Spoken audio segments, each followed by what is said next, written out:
Hi லக்கிட்டீஸ், இன்றைக்கி நம்ம ஜிமினோட எஃப்எஃப்னா romantic husband episode 58 தான் பார்க்க போகிறோம். ஸோ அதுக்கு முன்னாடி headsets must imagine your self. And நீங்களும் நம்ம சேனல் சப்ஸ்கிரைப் பண்ணலைன்னா சப்ஸ்கிரைப் பண்ணிக்கோங்கடா. கூட வந்து பெல் ஐக்கனும் கிளிக் பண்ணிக்கோங்க. அப்போ தான் உங்களுக்கு சீக்கிரமாக நான் போடுற வீடியோஸ்லாம் கிடைக்கும். அண்ட் அதுவும் இல்லாமல் என்னோடய வாட்ஸ்அப் சேனலையும் இன்ஸ்டாகிராம் சேனலையும் ஃபாலோ பண்ணி வச்சுக்கோங்க. அப்போ தான் உங்களுக்கு அப்டேட்ஸ்லாம் உடனுக்குடன் கிடைக்கும். அண்ட் ஆல்சோ இப்போ ஒரு 2 or 3 டேஸ்ன்னு நினைக்கிறேன் என்னால் வீடியோ போட முடியலடா. ஸோ சாரி, நீங்கள் செம்ம கோத்தில் இருப்பீங்கன்னு நினைக்கிறேன். கிட்டத்தட்ட ஆர்மி ஜோன் நீ கையில் கிடச்ச செத்த அப்படின்ற அளவுக்கு தான் நீங்கள் இருக்கீங்கன்னு எனக்கும் தெரியுது. So sorry dears. என்னால் தவிர்க்க முடியாத சூழ்நிலை. 3 டேஸ் அவுட் ஆஃப் ஸ்டேஷனில் இருந்தேன்டா. ஸோ என்னால் வீடியோ போட முடியல. So sorry. அண்ட் ஒருத்தங்க சொல்லியிருந்தீங்க ரக்ட் ஹஸ்பண்ட் வந்து முடிச்சிருங்கக்கா அப்படின்னு சொல்லிட்டு. ரக்ட் ஹஸ்பண்ட் முடிக்கலாமா வேண்டாமா இதை மறுபடியும் சொல்லிடுங்க. நான் வந்து போட்டுகிட்டே போயிட்டுருக்கேன். இன்னும் நிறைய ட்விஸ்ட் அண்ட் டேர்ன்ஸ்லாம் நிறைய இருக்குது. ஸோ போயிட்டுருக்கு. அண்ட் உங்களுக்கு முடிக்கட்டுமா வேண்டாமா அதை நீங்கள் சொல்லிடுங்க. நான் அதுக்கு தகுந்த மாதிரி வீடியோஸ் போடுறேன். ஓகே, சரி, ஓகே, நம்ம வீடியோக்குள்ள போயிடலாம். லாஸ்ட்டாக எதோ முடிச்சிருந்தோம் அப்படின்னா ஜேகேவும் சாராவுக்கும் ஒரு அழகான க்யூட்டான மூமெண்ட்ஸ் அங்கே ஓடிட்டுருக்கு. தென் அன்னைக்கு பொழுது இப்படியே விடியா. நெக்ஸ்ட் டே வீட்டுக்கு போன சாரா சாப்பிட்டு முடிச்சுட்டு ஜேகேக்கு பிடிச்ச தாவணி தான் போடணும் அப்படின்னு சொல்லிட்டு அவங்க அம்மா வாங்கி வச்சிருந்த தாவணியை தேடி பிடிச்சி எடுத்துக்கிட்ட முகத்தில் வெக்க புன்னகை பூக்குது. அதே சமயம் இங்கே காலேஜ் முடிஞ்சதும் வேகமாக காலேஜை விட்டு வெளியே வந்த லட்சு அங்கேருந்து ஆட்டோவை பிடிச்சி பஜாருக்குள்ள நுழைஞ்சிட்டா. டேயா வேலை விழுங்கிக்க. அவனோ அவகிட்ட பாய்டி இன்னைக்கு நல்லா வர முடியாது அப்படின்னு சொல்லியிருந்தான். அடிக்கடி எல்லாம் கொண்டுட்டு போய் அவன் விடுறது கிடையாது. அப்படி விட்டால் கண்டிப்பாக சந்தேகம் வந்து யார் கண்ணிலையாவது மாட்டிடுவோம் அப்படின்னு 2 பேத்துக்குமே தெரியும். அதனால் வாய்ப்பு கிடைக்கும் போது மட்டும்தான் அவளை கொண்டு வந்து அவள் வீட்டில் விட்டுடுவான். லட்சு காலேஜ் முடிஞ்ச அடுத்த நிமிஷமே வேகமாக வெளியே வந்தவ ஆட்டோவை பிடிச்சு பஜாருக்குள்ள நுழைஞ்ச காரணம் என்ன? ஏன்னா நாளைக்கு வேலண்டைன்ஸ் டே. இது வரைக்கும் டேக்காவை எந்த ஒரு கிஃப்ட்டுமே கொடுத்தது கிடையாது. அந்த நினைவே அவளுக்கு இப்போ தான் வந்துச்சு. அதுக்காகவே அவள் சேர்த்து வச்சிருந்த காசு மொத்தத்தையும் இன்னைக்கு எடுத்து வச்சிட்டு இருந்தா. அதில் அவனுக்கு பரிசு வாங்க கணிசமான தொகை இருந்துச்சு. அதை எடுத்துக்கிட்ட முதல்ல துணி கடைக்க போனவ அங்கே அவனுக்கு கிரே கலரில் அழகான ஷர்ட், அவனோட கலருக்கு அது அழகாகவும் பொருந்தி இருக்கும் அப்படின்னு பார்த்து எடுத்து வைக்கிறான். அதுக்கப்புறம் அந்த ஷர்ட்டுக்கு தோத ஒரு பேண்ட்டையும் எடுத்துவா. பில் பே பண்ணிவிட்டு வெளியே போகலாம் அப்படின்னு தான் நினச்சா. அப்போ அவள் கண்ணுக்கு அந்த டிஷர்ட் மாட்டுச்சு. அது கை இல்லாத ஒரு டிஷர்ட் தான். அடிக்கடி அதைத்தானே போட்டுட்ருப்பான் அப்படிங்கிறத வீடியோ கால் மூலமாக பார்த்துருக்கா. நேர்லேயும் பார்த்துருக்கா. அதுதான் அவருக்கு பிடிச்சது போல் அப்படின்னு அந்த டிஷர்ட்டையும் வாங்கினவ நகை கடைக்கு போய் அவனோட விரல் சைஸ் தெரியாது அப்படின்னு யோசிச்சவ அதுக்கப்புறம் அட்ஜஸ்டபிள் சில்வர் ரிங் ஒன்று எடுத்துக்கிட்டா. இதெல்லாம் வாங்கி தான் பேக்குள்ளே திணிச்சவ. அந்த நாள் அன்னைக்கு இதெல்லாம் அவருக்கு ஸ்வீட் சர்ப்ரைஸாக கொடுக்கணும். போன வீக் தான் ஏமாற்றிட்டோம். நாளைக்கு டபுளாக கொடுத்து அவர் ரியாக்ஷன் எப்படி இருக்கும்னு பார்த்தே ஆகணும் அப்படின்னு நினச்சபடியே மோகன் எல்லாம் புன்னகையுடனே பஸ் ஏறி தான் வீட்டுக்கு வந்துருந்துச்சிட்டான். ஏன்னா அவள் இந்த முறை பொய் சொல்ல வேண்டிய அவசியமே இல்லை. நாளைக்கு சனிக்கிழமை காலேஜ் வச்சுருக்காங்க. ஆனால் கட்டடிக்கிறதா முடிவு செஞ்சுட்டான். ஆனால் டேயை எதை சொல்லி லீவ் எடுக்க வைக்கலாம் அப்படின்ற ரீதியில் தான் அவளோட யோசனை இருந்துச்சு. அந்த யோசனையுடனே அவள் தன்னோட பேகை யாருக்கும் தெரியாமல் பத்திரமா அவளோட கபோர்டில் வச்சு பூட்டிட்டு பாத்ரூம் போய் வந்தவ தான் அம்மா சூடாக வச்சிருந்த டீயை எடுத்து குடித்தபடியே அங்கேருந்த டிவி முன்னாடி உட்காந்தா. அப்போது ஃபோன் பேசினபடியே அங்கே வந்து அவளோட அம்மா அவள் கையில் இந்தா உன் அண்ணி தான் அப்படின்னு கையில் ஃபோனை திணிச்சிட்டு போக அதை வாங்கி பேசினவளோட முகம் படிப்படியாக மாற கடைசியில் அவளோட கண்களெல்லாம் கலங்கி முடிவில் அவள் இல்லை அண்ணி நான் வரலை அப்படின்னு குரல் நடுங்க சொன்னதும் நோ நோ நோ நோ நீ கண்டிப்பாக வரணும். வயனோட வீட்டுக்காரரும் ரொம்பவே ஆசைப்பட்றாங்க. ஜேஹோப் கூட கூப்பிடல, நீ கண்டிப்பாக வரணும்னு சொல்லியிருக்காங்க. அதனால் நான் சொன்னதெல்லாம் ரெடி பண்ணிவிட்டு நாளைக்கு காலையில் கிளம்பிடு, அண்ணாவை அனுப்பி விடுறேன், வந்துடு அப்படின்னு சொல்லிட்டா மீனாட்சி. இப்படியே டைம் ஸ்கேப்ஸ். இங்கே உங்களை சுற்றி உட்காந்து எல்லாரும் கோன் போட்டுட்ருக்கா. லட்சு உங்களோட கையில் மருதாணி வச்சிட்ருக்கா. முதல்ல நீங்களும் கோன் போட தான் போனீங்க. ஆனால் உங்கள் மாமியார் தான் அதெல்லாம் எந்த கெமிக்கல் ஊற்றி செய்கிறாங்களோ அதெல்லாம் இந்த டைமில் ஒத்துக்காதுமா. இயற்கையாக கிடைக்கிற மருதாணி தான் நீ வைக்கணும், அதுக்கு இருக்கிற பவரே வேறு. அதனால் மருதாணி தான் என் மருமக வச்சுக்கணும் அப்படின்னு அன்பு கட்டளை போட உங்களுக்கும் அந்த மறுக்க தோணலை. நீங்களும் தன்னுடைய குழந்தைக்கு எந்த பாதிப்பும் ஆகிடக்கூடாது அப்படின்னு நினைப்பீங்க தானே. அதனால் நீங்களும் மருதாணியை போட்டுக்கிறேன் அப்படின்னு சொல்லிட்டீங்க. உங்கள் வீட்லேயே மருதாணி செடி இருக்கிறதுனால ஜிம்மினியை அனுப்பி அதை எடுத்துகிட்டு வர செஞ்சுட்டாங்க. ஜிம்மினி தான் வச்சு விடணும்னு சொல்லியிருந்தாங்க. என்ன செய்யுது, அவனுக்கு ஆஃபீஸ் வேறு தலைக்கு மேலே இருக்குது. அங்கேயும் இங்கேயும்னு அவன் ஓடிக்கிட்டே தான் இருக்கான். அதனால் நீங்கள் தான் அவனை பாவம் பார்த்து விட்டுட்டீங்க. ஆனால் என்ன ஆச்சரியம் அப்படிங்கிற மாதிரி காலேஜில் கூட நீங்கள் லட்சுக்கிட்ட 1-2 வார்த்தை பேசணுமே அப்படின்னு பேசிட்டு போயிடுவீங்க. அதுவும் மீனாட்சி நாத்தனார் அப்படிங்கிறதுனால பேசுவீங்க. ஆனால் இப்போது அவள் டேயோட ஆள் அப்படின்னு தெரிஞ்சதும் வந்ததுலேருந்து லட்சு கிட்ட தான் நீங்கள் பேசிகிட்டு இருக்கீங்க. லட்சுக்கே ஆச்சரியமாகி போயிடுச்சுது. எல்லாத்துலேயும் உங்களுக்கே நிறைய இம்பார்ட்டன்ஸ் கொடுக்குற மாதிரி இருக்குது. ஒவ்வொன்றையும் நீங்கள் அவளுக்கு என்ன வேணும் அப்படின்னு பார்த்து பார்த்து செஞ்சிட்ருக்கா. லட்சுக்கே உள்ளுக்குள்ளே ஒரு பயம் வந்து உருளை தான் செய்யுது. ஏன்னா டே ஏற்கனவே சொல்லியிருக்கானே உங்ககிட்ட தங்களுடைய விஷயத்த சொல்லியிருக்கோம் அப்படின்னு. அதனால் எந்த நேரத்தில் வாயை திறப்பாங்களோ அண்ணி வேற பக்கத்தில் இருக்காங்களே அப்படின்னு அன்கம்ஃபர்டபுளாக தான் அவள் அங்கே உட்காந்துட்ருக்கா. உங்களுக்கு பிடிச்சா பாக்யாவுக்கும் பிடிச்சிருமே. அதனால பாக்யாவுமே லட்சுட்ட ஃப்ரெண்ட்லியாக பழக ஆரம்பிச்சிடறா. அடுத்ததாக ஜேகே வந்துட்டான். வந்தவன் முதல்ல கண்களால் துளாவினது சாராவை தான். அவள் வரல. ஃபங்க்ஷன் அன்னைக்கு காலையில் தான் வருவா அப்படின்னு தெரிஞ்சதுக்கப்புறம் ஃபியூஸ் போன பல்பு மாதிரி ஆகினவன் எதாச்சியாக லட்சுவை பார்க்குறான். அவனை கடந்து போகிறத பார்த்து ஹாய் லட்சு எப்போ வந்த அப்படின்னு கேட்கா. அவள் ஏதோ ஞாபகத்தில் டைனிங் டேபிளில் உட்காந்துருந்தவனா பார்க்கல. பார்த்ததுக்கப்புறம் கண்கள் ஆச்சரியமாக விரியா. ஆமாம்ல இந்த அண்ணா ஏற்கனவே சொல்லியிருக்கார்ல அப்படின்னு இப்போது ஜேகேவை பார்த்ததும் அவளுக்கு பழக்கப்பட்டவன் அப்படிங்கிற புன்னகை தானாக வர. அண்ணா நீங்கள் எப்படி இருக்கீங்க அப்படின்னு சகஜமாக பேச அதை ஆச்சரியமாக பார்த்து நீங்கள் தான் ஜேகே என்ன உன்னோட ஃப்ரெண்டா அப்படின்னு கேட்கா. அதுக்கு பதில் லட்சுக்கிட்டேருந்து வந்துச்சு. இல்லை ஃப்ரெண்ட் இல்லை அண்ணா ஃப்ரெண்ட் அண்ணா அப்படின்னு புன்னகையோட சொல்ல அந்த கள்ளங்கப்படம் இல்லாத சிரிப்பை பார்த்த ஜேகேவுக்கு உள்ளுக்குள்ளே சின்ன குற்ற உணர்வு எழதான் செய்யுது. இந்த பொண்ணுக்கிட்டேயா தன்னுடைய வன்மத்தை காட்ட நினச்சேன் அப்படின்னு. மீனாட்சி லட்சு சரவணன் 3 பேர்த்தையுமே ஒரு நாள் முன்னாடியே நீங்களும் ஜிமினும் அழைச்சிருந்தாங்க. அதனால தான் அவங்க ஒரு நாள் முன்னாடியே வந்துட்டாங்க வீட்டுக்கு. ஜிமின் தன்னோட வீட்டினருக்கு முன்னாடியே சொல்லிட்டான் மீனாட்சியும் அவங்க வீட்டுக்காரங்களும் வருவாங்க நல்லா கவனிக்கணும் அப்படின்னு. ஏனோ இப்போது மீனாட்சி மேலே அவங்களுக்கு அந்தளவு கோபம் கிடையாது. அதனால் உறவினர்கள் வந்தால் எப்படி கவனிப்பாங்களோ அதே மாதிரி தான் மீனாட்சி வீட்டினரையும் கவனிச்சுக்கிட்டாங்க. அதில் ஒரு திருப்தி தான் மீனாட்சிக்கும். அதில் ஆச்சரியம் என்ன அப்படின்னா ரம்யாவுமே பழசெல்லாம் மறந்து மீனாட்சி கிட்ட சகஜமாக பேச உங்களுக்கு உள்ளுக்குள்ளே சின்ன பயம் இருக்க தான் செஞ்சிச்சு. இவங்க எப்படி தான் அக்கா கிட்டலாம் நடந்துக்குவாங்களோ அப்படின்னு.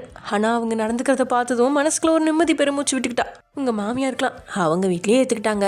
நமக்கு என்ன நம்ம மட்டும் எதுக்கு தேவையில்லாமல் பகையை வளர்த்துக்கணும். ஜிமினே மீனாட்சி செஞ்சதெல்லாம் மறந்து அவகிட்ட அத்தனை சகஜமாக பேசுகிறான். நான் மட்டும் பேசாமல் இருந்தால் நல்லா இருக்காது அப்படின்னு அவருமே மீனாட்சிகிட்ட நல்லா பேசி பழகிக்கிட்டாங்க. மீனாட்சியும் நீங்களும் ஒன்றா இருக்கீங்க அப்படிங்கிற விஷயத்த நீங்கள் ஃபோன் பண்ணி சாரா கிட்ட சொல்ல எங்கள் சாராவுக்கு இருப்பு கொள்ளலை. அம்மா நானும் போகவா அப்படின்னு 5-6 முறை கேட்டுட்டா உங்கள் அம்மா கிட்ட. ஆனால் உங்கள் அம்மாவோ அவளை முறைச்சு உங்கள் அப்பாவோட குணம் தெரியாமல் நீ அழைஞ்சிட்ருக்க. என்கிட்ட இத்தனை தடவை கேட்குறத விட்டுட்டு உங்கள் அப்பா கிட்ட போய் ஒரே ஒரு தடவை கேளு அப்படின்னு அவளை அவர் கோர்த்து விட பார்க்க போமா அப்படின்னு சலிச்சபடியே உட்காந்தவளுக்கு தான் அக்காக்களோட இருக்கணும் அப்படின்னு ஆசையாக இருக்குது. இதில் ஜேகே வேறு அங்கே இருப்பான் அப்படிங்கிற உணர்வே அவளுக்கு உச்சந்தலையிலேருந்து உள்ளங்கால் வரைக்கும் ஒரு செழிப்பை உண்டாக்கிட்டுருக்கு. தானாக போய் தான் அப்பா கிட்ட கேட்குற அளவுக்கு அவளுக்கு தைரியம் கிடையாது. என்ன செய்யறது அப்படின்னு யோசிச்சவளுக்கு ஜேகே விடையாக கிடைக்கிறான். பேசாமல் அவன்கிட்ட சொல்லி பார்க்கலாமா அப்படின்னு யோசித்த உடனே அந்த நினைப்பை கிடப்பில் போட்டுட்டான். ஏன்னா ஹாஸ்பிட்டலில் ஜேகேவா அந்த நிலையில் தான் அப்பா பார்த்ததை நினச்சவ கண்டிப்பாக ஜேகே வந்து கூப்பிட்டாலும் அனுப்ப மாட்டாரே அப்படின்னு அதை நினச்சி சோர்ந்து தான் போகிறாள். அதே சமயம் இங்கே சரவணன் ரொம்ப நேரம் வெயிட் பண்ண வச்சுட்டேனா. ரொம்ப அர்ஜென்ட் ஒர்க் ஃபங்க்ஷன் நாளைக்கு. ஸோ லீவு போடணும்ல, அதனால தான் அர்ஜென்ட்டாக வேலையெல்லாம் முடிச்சிட்ருக்கேன். முடிக்க வேண்டிய வேலையை மட்டும் அப்படின்னு ஜிமின் சொல்லிகிட்ருக்க. ஐயோ சார் ஒன்றும் பிரச்சனை இல்லை. நீங்கள் என்கிட்ட எதுக்கு இவ்வளோ சங்கடமாக பேசுகிறீங்க? உங்கள் ஆஃபீஸில் நான் சுற்றி பார்க்குறதுக்கு இன்றைக்கி ஒரு நாள் கூட போதாது போல். இங்கே வந்ததுலேருந்து எனக்கு டைம் போனதே தெரில அப்படின்னு சரவணன் சொல்லிகிட்ருக்க. இங்கே ஜிமினோ புன்னகையோட சரி இன்னும் ஒரு 1 hour தான் அதுக்குள்ளே வந்துடுறேன் அப்படின்னு சொல்ல ஓகே சார் நோ ப்ராப்ளம் அப்படின்னு அந்த ஆஃபீஸை சுற்றி பார்த்துக்கிட்டே தான் இருக்கான் சரவணன். ஜிமின் கூட வந்ததால் அங்கே வேலை செய்கிற எம்ப்ளாயீஸ் எல்லாமே சரவணனை ரொம்ப மரியாதையோட பார்த்து வைக்கிறாங்க. ஒரு சிலரை பார்த்தாலே மனசில் பச்சைக்கணை ஒட்டிக்கும். அது மாதிரி தான் ஜிமினும். பார்த்த முதல் சந்திப்பிலேயே அவங்களுக்காக மீனும் அப்பா கிட்ட பேசினான். இத்தனைக்கும் பாதிக்கப்பட்டவன் அவன் தான். அப்படி இருக்கையில் அவங்களுக்கு சப்போர்ட்டாக பேசினவன். அதுக்கப்புறம் தொடர்ந்து தங்களுடைய வாழ்க்கையில் மாற்றங்களை கொண்டு வந்ததும் அவன் தான். இந்த வேலை மட்டும் தனக்கு கிடைக்கல அப்படின்னா தன்னுடைய நிலை. ஆமாங்க ஜிமின் தான் சரவணனுக்கு வேலையும் வாங்கி கொடுத்தான். லைக் அவன் ஆல்ரெடி போயிட்டு இருந்த ஒர்க் வந்து ரொம்பவே சேலரி கம்மியாக இருக்கும். ஸோ ஜிமின் தான் அவனோட ஒர்க் எக்ஸ்பீரியன்ஸ்லாம் வச்சு அவனுக்கு ஏற்ற வேலையை வாங்கி கொடுத்துருப்பான். ஸோ அதெல்லாம் சரவணனோட மனசில் இருக்குது. தன்னுடைய தன்மானத்தை எந்த இடத்துலையும் கீழே விடாமல் தூக்கி நிறுத்தினது இவர் காட்டின அந்த வேலை தான்.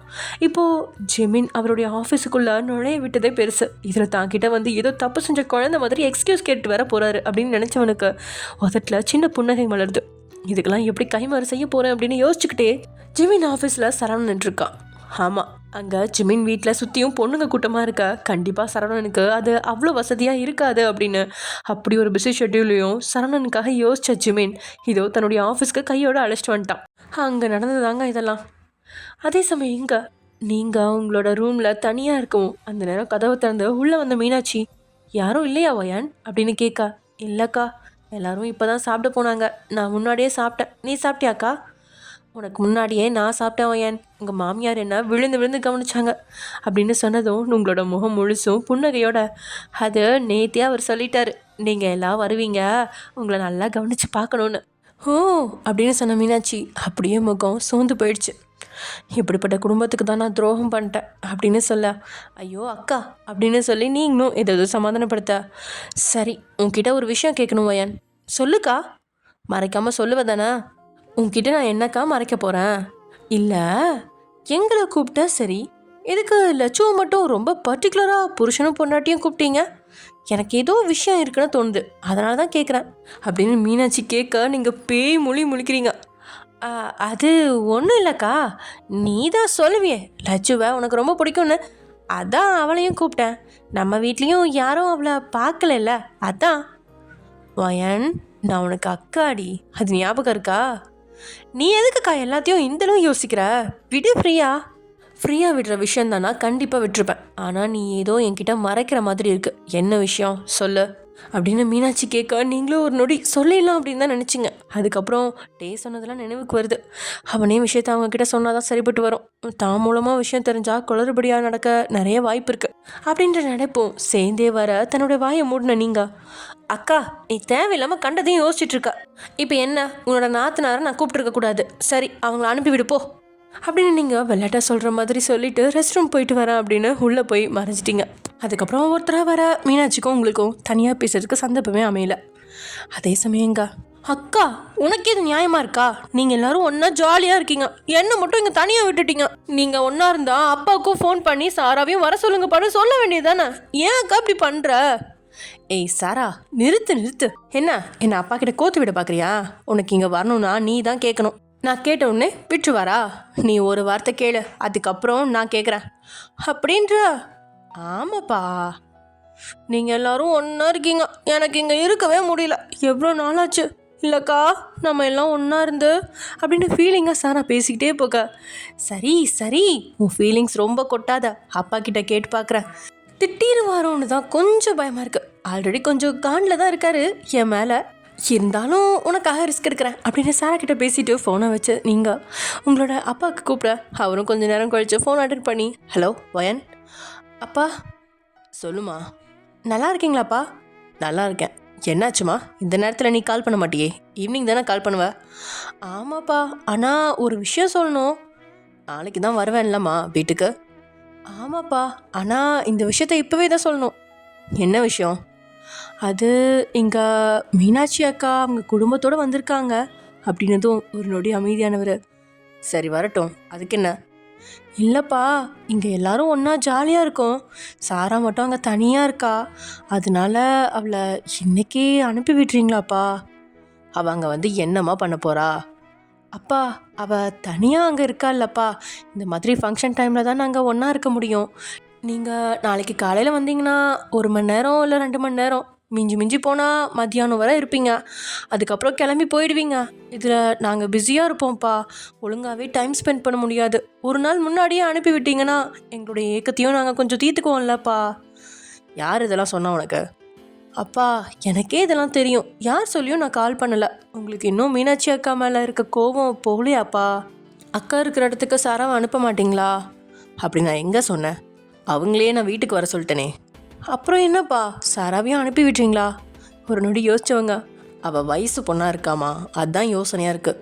அப்பா, இங்கே யார் இருக்க போகிறா? என் வீட்டுக்காரர் மட்டும்தான் இருப்பார், அப்புறம் மீனாட்சி வீட்டுக்காரர் அப்படின்னு சொல்லிக்கிட்டே போன நீங்கள் ஜேகேவை மறந்துட்டீங்க அந்த நிமிஷம். அவங்க மட்டும்தானா? உன் வீட்டுக்காரரோட தம்பி இருக்காங்க தானே? ஆமாம்ப்பா, ஜேகே ரொம்ப ஸ்வீட், ரொம்ப நல்ல பையன், அவனாலலாம் எந்த பிரச்சனையும் வராதுப்பா. யாரையும் இந்த காலத்தில் நம்ப முடியாது இல்லைம்மா. உங்கள் பொண்ணு மேலே நம்பிக்கை இருக்காப்பா? ஏம்மா இப்படி கேட்குற? சொல்லுங்க. நம்பிக்கை இருக்குமா? அப்படின்னா என்ன நம்பி அனுப்பி வைங்க சாராவை. நான் பார்த்துக்கிறேன்ப்பா என் தங்கச்சியா, நான் பார்த்துக்க மாட்டேனா? நீங்கள் ரொம்ப நேரம் உங்ககிட்ட இறங்கி கேட்டதுக்கப்புறம் ஒரு கட்டத்தில் சரி அனுப்பி வைக்கிறேன், ஆனால் பத்திரமா பார்த்துக்கிறது உன் பொறுப்பு தான், என்ன ஆனாலும் உங்ககிட்ட தான் நான் கேட்பேன் அப்படின்ற கட்டளையோட அவர் அனுப்பி கொடுக்க, கவலைப்படாதீங்க, நான் பார்த்துக்கிறேன், நீங்கள் அனுப்பி மட்டும் வைங்க அப்படின்னு நீங்களும் சந்தோஷமாக உங்களோட அப்பா கிட்ட சொல்லிவிட்டு காலை கட் பண்ணிவிட்டு சாராக்கு கூப்பிட்டு விஷயத்த சொல்ல தலைகால் புரியல சாராக்கு. அதே சமயம் இங்கே டே ரொம்ப நேரமாகவே லட்டு ஃபோனுக்கு கால் பண்ணிகிட்டே இருக்கான். ஆனால் லட்டு தான் கெடுத்த பாடில்லை. அவளோட ஃபோனு உங்கள் ரூமில் இருந்ததால் தெரியல. ஒரு குறிப்பிட்ட நேரத்துக்கு அப்புறம் உள்ளே வந்த நீங்கள் யாரோட ஃபோனும் அடிக்குது அப்படின்னு கண்களெல்லாம் தொலாவுறீங்க. கண்களில் லட்டு ஃபோன் அடிக்கவும் கொஞ்சம் கூட நாகரிகமே இல்லாமல் ஒரு வித ஆர்வத்தோடு நீங்கள் அந்த ஃபோனை எட்டி பார்க்க நீங்கள் நினச்சது தப்பில்லை அப்படிங்கிற மாதிரி உங்களோட டே தான். அதை பார்த்து நீங்கள் ஒரு வேகத்தில் ஃபோனை அட்டன் பண்ணி காதில் வைக்க இந்த பக்கம் இருக்கிறது லட்டு தான் அப்படின்னு நினச்சவன், ஹலோ லட்டோ, என்னாச்சு? ஏன் ஃபோனை அட்டன் பண்ணவே மாட்டேங்கிற? எவ்வளோ நேரமாக நானும் உனக்கு கால் பண்ணுறது அப்படின்னு ஒரு வித டென்ஷனில் இந்த பக்கம் டே பதறிக்கிட்டு கேட்க அதை அட்டன் பண்ணி டே அப்படின்னு கூப்பிட்டு போன நீங்கள் உடனே சுதாரிச்சு, ஐயோ இப்போவே சொல்லிட்டா நம்ம பிளான் என்ன ஆகுறது அப்படின்னு யோசிச்சு தொண்டையில் ஒரு விரலை வச்சு குத்தி, ஹலோ யாரு அப்படின்னு அச்சசல் லட்சுவோட அண்ணனோட சரவணன் குரலில் நீங்கள் பேச ஃபோனில் ஓரளவு வாய்ஸை மேட்ச் செஞ்சு பேசிட்டீங்க. எதிர்பக்கம் இருந்த டே இந்த பக்கம் சரவணன் தான் ஃபோனை எடுத்துட்டான் அப்படின்னு அமைதியாகவே இருக்கா. ஓகே, பயபோல் நம்ம வாழையில் சிக்கிடுச்சு போல அப்படின்னு நினச்சேன். நீங்களும் ஹலோ ஹலோ யாரோ பேசிகிட்டு இருந்தீங்க, சொல்லுங்கள் யார் நீங்கள்? இந்த பக்கம் இருந்தவன் தான் மௌனத்தை கழிச்சு லட்சு ஸ்ரீ அப்படின்னு தயங்கிக்கிட்டே கேட்கா. ஆமாம், என்னோடய தங்கச்சி தான். இல்லை, அவங்களுக்கு நான் காலையிலேருந்து கால் பண்ணிகிட்ருக்கேன், ஃபோன் எடுக்கல. காலையிலேருந்து கால் பண்ணுறீங்களா? என்ன வேணும் உங்களுக்கு? நான் லட்சுவோட ஃப்ரெண்டு. 2 நாளாக நான் காலேஜ் வரல. லட்சு தான் கரெக்டாக நோட்ஸ் எடுத்து வச்சுருப்பாங்க, அதை பற்றி பேசுகிறதுக்கு தான் கால் பண்ணியிருக்கேன். ஓ அப்படியா அப்படின்னு இந்த பக்கம் உங்களுக்கு சிரிப்பாக வந்தாலும் ரொம்பவே கஷ்டப்பட்டு உங்களை கண்ட்ரோல் பண்ணி அவங்கக்கிட்ட பேசுகிறீங்க. என் தங்கச்சி லட்சுக்கு உடம்பு முடியல, ஃபீவரில் இருக்குது. இப்போ தான் ஹாஸ்பிட்டல் போயிட்டு வந்து இன்ஜெக்ஷன் போட்டு நல்லா தூங்குறாங்க, அதனால் நீங்களும் காலையில் கூப்பிடுங்க அப்படின்னு சரவணன் குரலில் நீங்கள் பேசி ஃபோனை வச்சிட்டீங்க. இந்த பக்கம் இருந்த டேக்கு ரொம்பவே கவலையாக இருக்குது. லட்டுக்கு உடம்பு முடியலையா? அவள் எதுவுமே சொல்லவே இல்லையே. இப்போ நேரில் போய் பார்க்கவும் முடியாது, இனி ஃபோன்லேயும் அவகிட்ட பேச முடியாது. ஃபோனை தான் அண்ணன்கிட்ட கொடுத்து வச்சுருக்காளோ அப்படின்னு நொந்தபடி அவன் தலையில் கை வச்சு உட்காந்துற. லட்சு ஃபோனை கட் பண்ணிவிட்டு நீங்கள் வந்த காலையும் ஹிஸ்ட்ரியிலேருந்து டேயோட கால்ஸ் ஹிஸ்ட்ரியில் டெலிட் பண்ணிவிட்டு அதை அப்படியே இருந்த இடத்துல வச்சிட்டிங்க. தன்னுடைய ஃபோன்லேருந்து டேக்கு கால் பண்ணுறீங்க. கவலையோடு இருந்தவன் ஃபோன் அடிக்கவும் ஒரு வேளை லட்சு தானோ அப்படின்னு வேகமாக ஃபோன் எடுக்க போக அதில் நீங்கள் அப்படின்ற எண்ணை பார்த்து ஏமாற்றமாக இருக்குது. வாடிய முகத்தோடையே ஃபோனை அட்டன் பண்ணி சொல்லு வயன் அப்படின்னு அவன் சாதாரணமாக பேச, டே கிளம்பிட்டியா இல்லையா அப்படின்னதும் இவன் பூர்வம் சுருங்க, எங்கே என்னடா எங்கன்னு கேட்குறா? எனக்கு மருந்து கொடுக்குறாங்க, நீ வரணும்னு சொல்லிட்டு தானே இருந்தேன். ஆமாம், நாளைக்கு தானே கொடுக்குறாங்க. இல்லை, இன்றைக்கே கொடுக்குறாங்க லூஸு. நாளைக்கு கொடுக்குறாங்கன்னா நாளைக்கு காலையில் தான் வந்து நிற்பியா? உனக்கும் மற்றவங்களுக்கும் வித்தியாசம் இல்லை. நீங்களாம் என்னோடய க்ளோஸ் ஃப்ரெண்ட்ஸு, அப்படின்னா முன்னாடி நாளே வரணும். அதான் உன்னோட ஃப்ரெண்ட்ஸ் இருக்காங்கல்ல. என் ஃப்ரெண்ட்ஸ் இருக்க தான் செய்கிறாங்க, ஆனால் நீ தான் என்னோட பெஸ்ட் ஃப்ரெண்டு. இப்போ வரியா இல்லையா? நீ வேற டார்ச்சர் பண்ணாத வயன். லட்சுக்கு வேற உடம்பு முடியலையா, நானே அவளை போய் எப்படி பார்க்குறதுன்னு யோசிச்சுட்ருக்கேன். நீ உன்னோட லிச்சுவை கட்டிக்கிட்டு அழு, இப்போல்லாம் நான் உனக்கு முக்கியம் இல்லாமல் போயிட்டேன்ல அப்படின்ற மாதிரி நீங்கள் கொஞ்சம் ஃபோர்ஸாக பேசுவோம். ஏய் அப்படிலாம் இல்லை வயன், அவளுக்கு உடம்பு முடியலன்னு சொன்னதும் கொஞ்சம் டென்ஷன் ஆகிட்டேன். சரி, உன் வீட்டுக்காரருக்கு நான் வர்றது தெரியுமா? தேவையில்லாமல் சீன் ஆகிட போகுது வயன். நீ வேற என்னை கூப்பிட்டுட்டே இருக்க, ஆனால் உங்கள் வீட்டில் உள்ளவங்க பார்வைலாம் எப்படி இருக்கும்னு நினச்சி பார்க்கவே முடியல. ஒரு பையனை ஃப்ரெண்டாக உங்கள் வீட்டில் இருக்கிறவங்கெல்லாம் ஏற்றுக்க மனநிலையில் இருக்காங்களா அப்படின்னு அவன் அவங்கக்கிட்ட நிதானமாகவே கேள்விகளை கேட்க, அதெல்லாம் எல்லாம் இருக்கும், நீ கிளம்பி வா, அவ்வளோதான். நைட்டு கிளம்பி வரவா? இப்போவே மணி 4 ஆச்சுடா. இப்போ கிளம்புனாலே எங்கள் வீட்டுக்கு வர 6 மணி ஆகிடும், வா முதல்ல அப்படின்னு அதுக்கு மேலே எதுவும் பேசாமல் நீங்கள் ஃபோனை கட் பண்ணிட்டா வேறு வழி இல்லாமல் டே கிளம்ப ஆரம்பிச்சிட்டான். ஒரு வழியாக அப்படி இப்படின்னு சாரா அவங்க வீட்டுக்கு வர அவளுடைய அக்காக்கள் 2 பேருமே அவளோட வருகைக்காக வழி மேலே வெளி வச்சு காத்துட்ருக்காங்க. அந்த நேரம்னு பார்த்து ஜேகே தான். அவன் ரூமில் இருக்கான், அவன் வெளியில் வரல. சாராவுக்கு ஃபோன் பண்ணிடலாம் தான், ஆனால் ஏனோ அது அவ்வளோ தயக்கத்தை கொடுக்குது அவனுக்கு. முன்னாடி கூட அவளை லவ் பண்ணுறேன் அப்படின்னு அவன் சுற்றிக்கிட்டு இருக்கப்போ அவள் கோபமாக முகத்தை காட்டும்போது அது ஒரு வித ஃபீலிங்ஸாக தான் இருந்துச்சு. ஆனால் இப்போது அவளோட முகத்தை பார்க்க அவனுக்கு வெக்கம் வந்துடுது. இப்போ ஃபோன் செஞ்சால் அவள்கிட்ட என்னென்னு சொல்கிறது, எதுக்கு கால் பண்ணுறேன்னு கேட்டால் என்ன பதில் சொல்கிறது அப்படின்னு 1000 ஏன் எதுக்கு அப்படின்னு கேள்வி வந்து அவனை தொக்கி நிற்க அவளுக்கு கால் பண்ணாமலே ஒரு வித டென்ஷன்லேயே தன்னோட ரூமில் உட்காந்துட்ருக்கான். இங்கே சாராக்காக நீங்கள் 2 பேரும் அப்படியே வாசல்லே நின்றுட்டுருக்கா. அங்கே சாரா வந்து கார்லேருந்து இறங்கவே அப்படியே இவங்க 2 பேரும் போய் சாராவை கட்டி பிடிக்க, சாரா வந்து இவங்க 2 பேரும் கட்டி பிடிக்க அப்படின்னு ஒரு பாச போராட்டமே அங்கே அரங்கேறிட்டுருக்கு.